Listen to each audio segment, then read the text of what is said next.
quick look at the Twitter reaction to that crazy shit that went down last night between Chris Rock and Will Smith and Jada Pinkett Smith and apparently the black community at large. No, not everyone, obviously, but the people who consider themselves a part of the capital B politically black identity group are divided over this, apparently. And I mean, let's look at this reaction. This is Roland S. Martin. So Roland Martin's a pretty well-known figure. He hosts basically a digital talk show. To be frank, I don't. Daily talk show. I kind of was reading his little bio here. Yeah, so he's pretty well-known, pretty established for a long time, and apparently was born on November 14th, 1968. Definitely got to have your Twitter, your birthday on your Twitter. But yeah, he's let's just take a quick look at like the type of stuff he talks about. Something about haters, Deshaun Watson,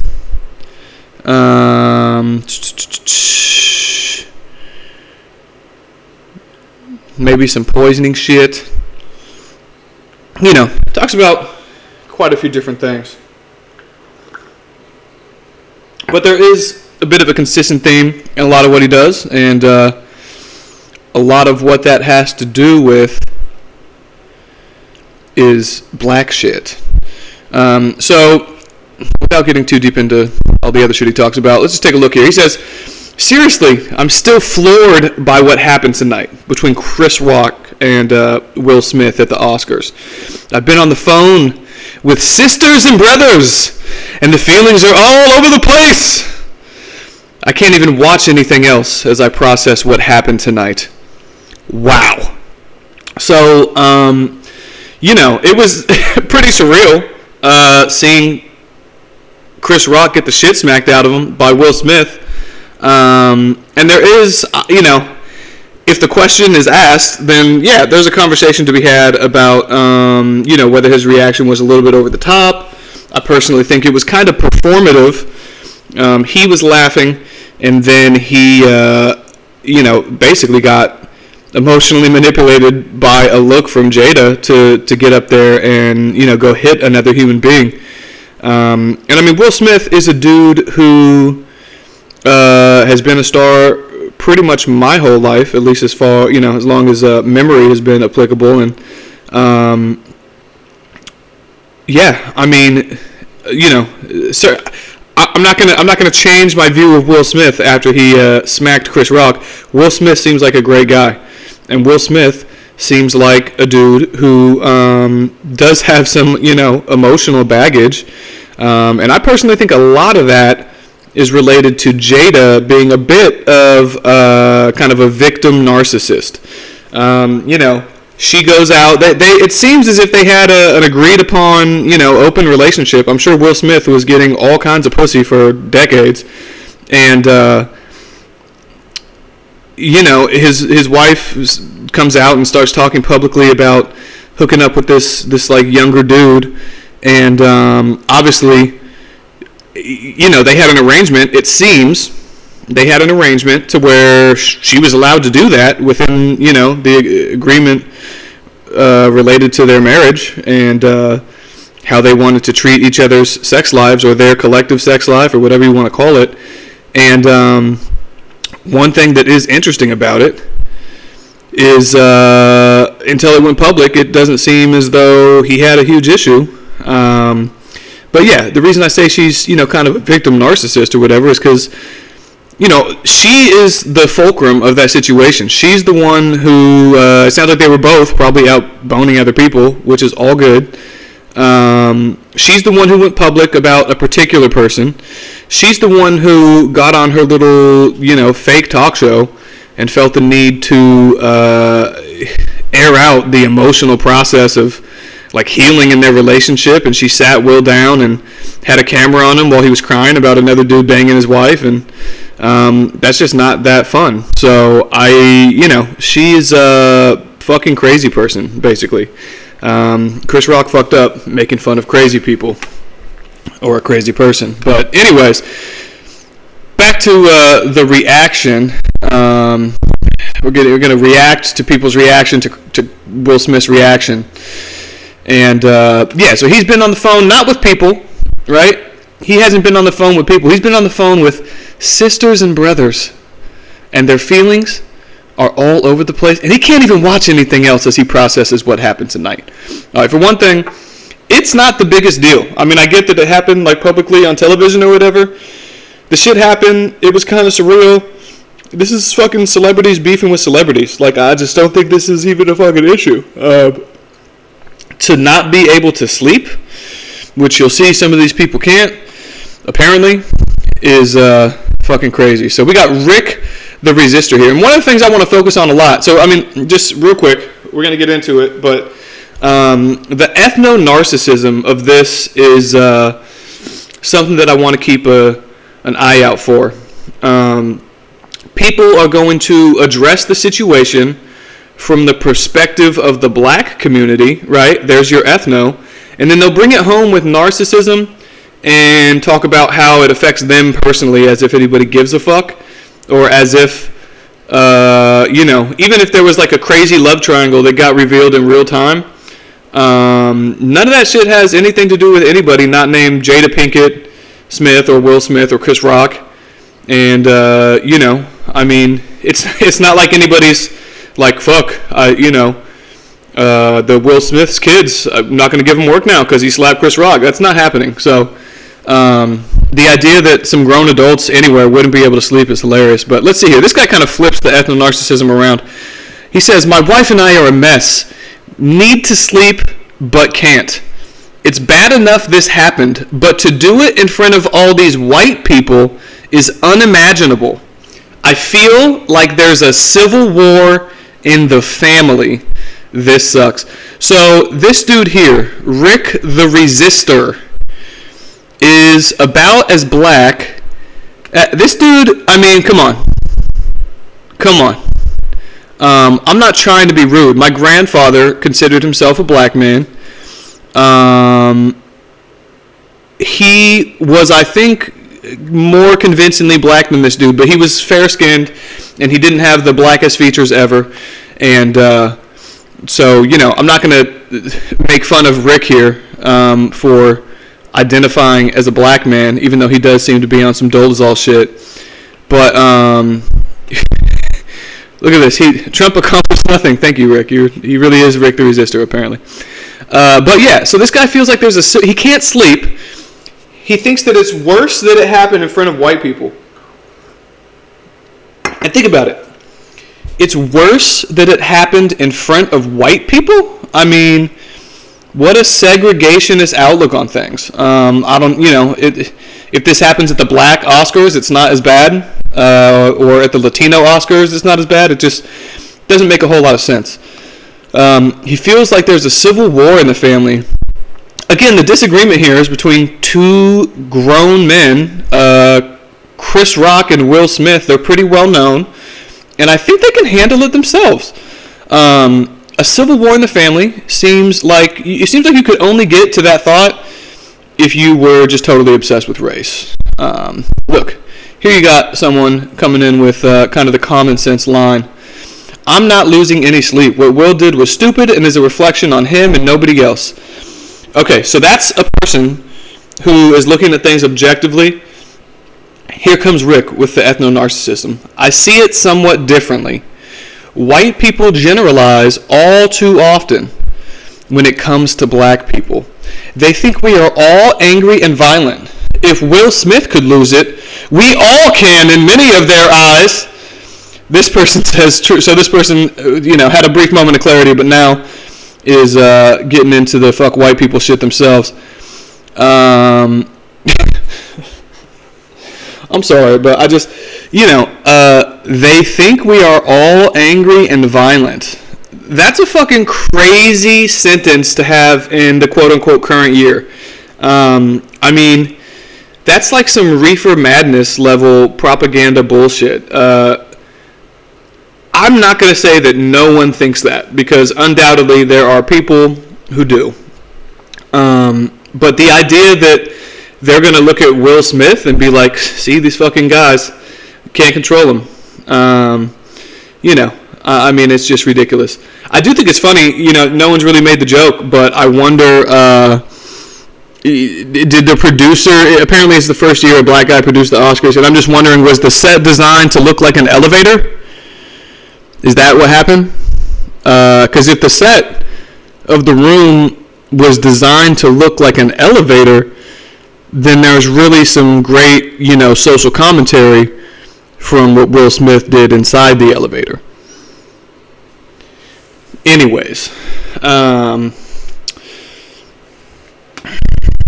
Rick here says, we'll have to agree to disagree. I view it that the few of us who achieve any status have an obligation to not only represent ourselves and our families, but also represent all black people. Look at how the Obamas carried themselves. They knew they were repping us all.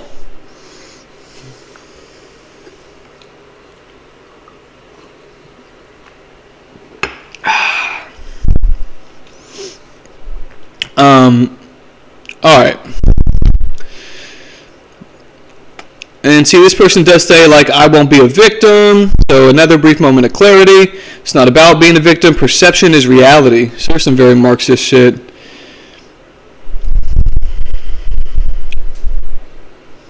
If you have a job that forces you to interact with them. So the them in that situation is white people. And if you live in the United States, which is 60% white people, and you have a job that forces you to interact with them, the job is forcing you to do something. I wonder if there's any historical context that Rick the Resistor is trying to get back to there, because the job is forcing you to do something. This guy got into a fucking argument with his family. He can't lose sleep over it, though. This person has been up for 2 hours. They were supposed to be in bed for 2 hours, but they feel tense. Like it actually happened to them personally. Look at this, too. It did happen to you. It feels like it happened to all of us. I'm black as well. Don't side-eye me. I'm high yellow. So, Dr. B.J. Bruni is aware that he's just, he's a little bit light-skinned, and so when he says he's black, people tend to second-guess him sometimes, kind of like Rick the Resistor up there. As black men, we are already stereotyped as aggressive, violent, and dangerous. This guy's a fucking doctor in a lab coat. So to see that manifest on live TV was so disturbing. Feels like it set us back. So this dude feels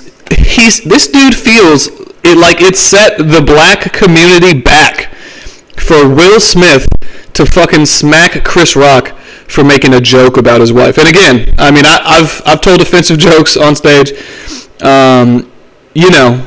Jokes are jokes.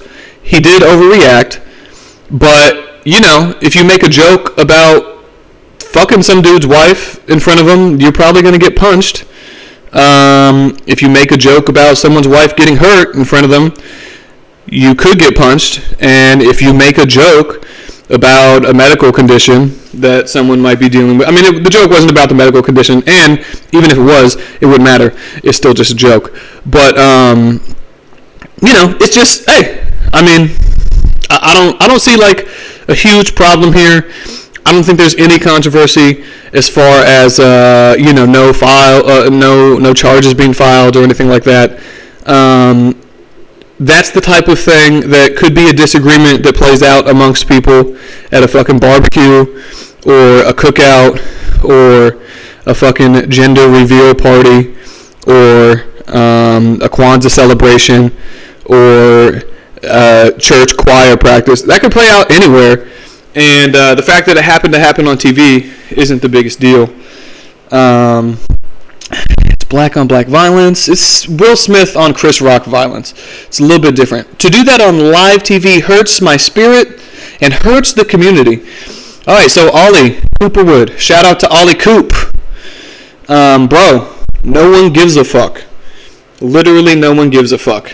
I mean, someone needs to fucking give these people a hug. I haven't been able to close my eyes either I feel absolutely sick right now.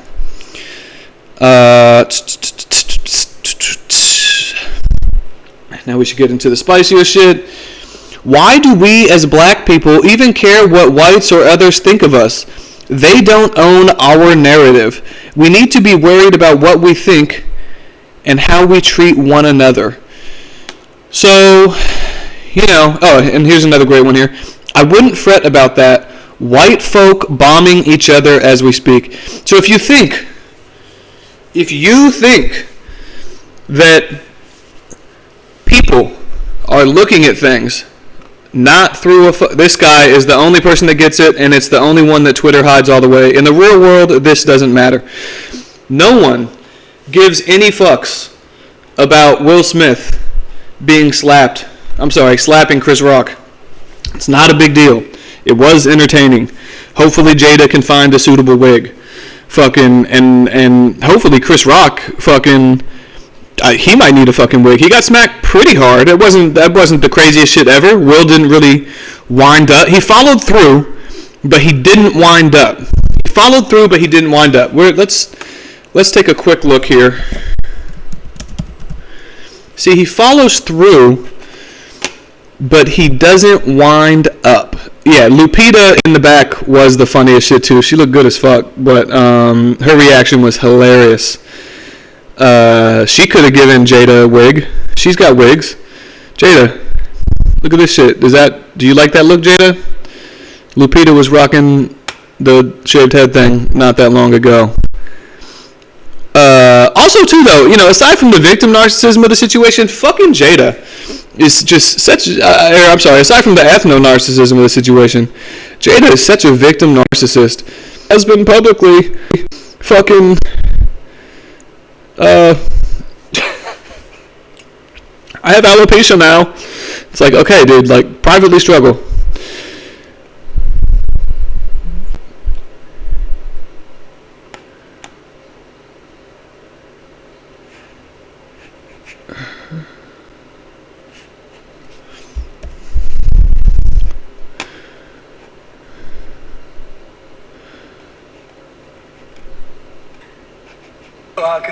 Okay.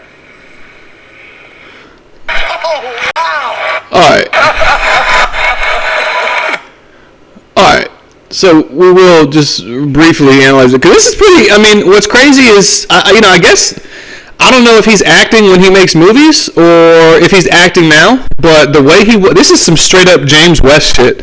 The swagger that he has when he walks away after slapping Chris Rock, extremely confident, comfortable stride. The dude looks like he's done this before.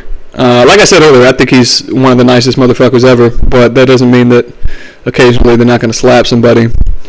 I'm trying to figure out. Oops.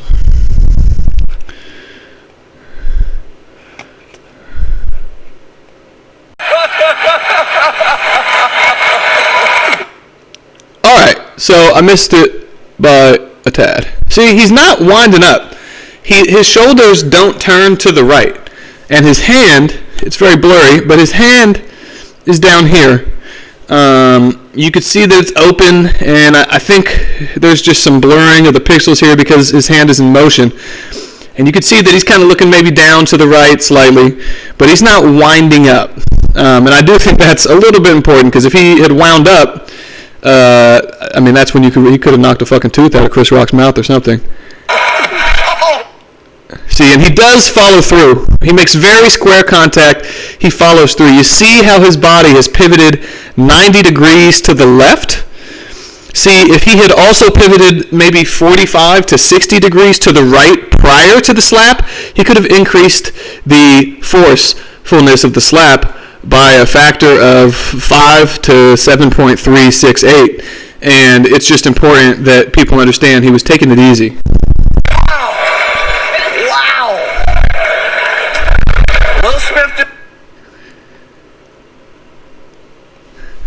And then he says, Will Smith just smacked the shit out of me, y'all. And he did. Anyways, I think that might be it for this one. Not the most in-depth or anything, but I just thought it was funny that, apparently, like, it's such a fucking big deal. Let's see. Yeah, see, people are kind of getting it. Y'all are dead ass acting like you shot him. You're acting like you shot him. Oh, a lot of y'all are acting like you shot him. Here's one. Black women are tired of being disrespected. We had to sit and accept a black woman disrespected and demeaned for hours by a group of racist white men, and then to watch a black man do the same? When are black women gonna be off limits? Fucking Charisse. Jesus Christ. So this person wants to connect the fucking Supreme Court confirmation hearings to the fucking Oscars. I mean, it's just crazy. And like, one thing that was interesting is, you know, you can really see. I wish I could find it. Fuck. I wish I could find it.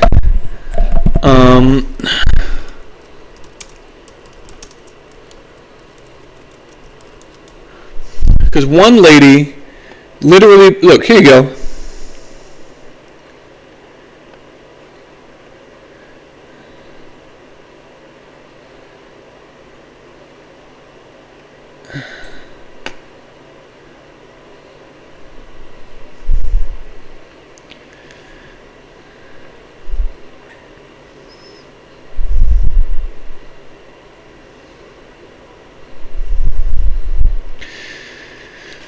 This one lady was like, it was basically, I think, was it this lady? Damn, can't find this shit. Anyways, this one lady was like, it's racist because alopecia affects black women more. And it's like, holy shit, that is fucking crazy as fuck. Like, that's actually CRT in action. And, you know, I guess this could be a decent place to end it off. I wish I could find it. But, I mean, as you can see, there's this misconception. Here you go. So this is the general idea. This is the general idea of it, is that there's this large percentage, disproportionate, some would say, of black women that experience hair loss. This is a self-reported survey, apparently. And so, you know, the idea that it's racist, so it would be, basically the idea is that, you know, they would say it's fucked up. They might say it's sexist to make fun of someone with alopecia, depending on how the numbers fall on alopecia. But they would say it's racist because of the percentage of black women that experience it. And it actually doesn't even map on to like population level stats here, because this like, for instance, the one that's pictured here it's referring to a survey, and 47% of the respondents from that survey, which were all black, you know, said they experienced the hair loss. Basically, just, you know, anytime you're looking at racially disproportionate numbers, and someone's trying to claim that is an indicator of racism itself, it's kind of like trying to define a word with the word. But anyways, I think we're going to call this one. Just thought it was fun to kind of take a quick rundown some of the reaction from the capital B Black community.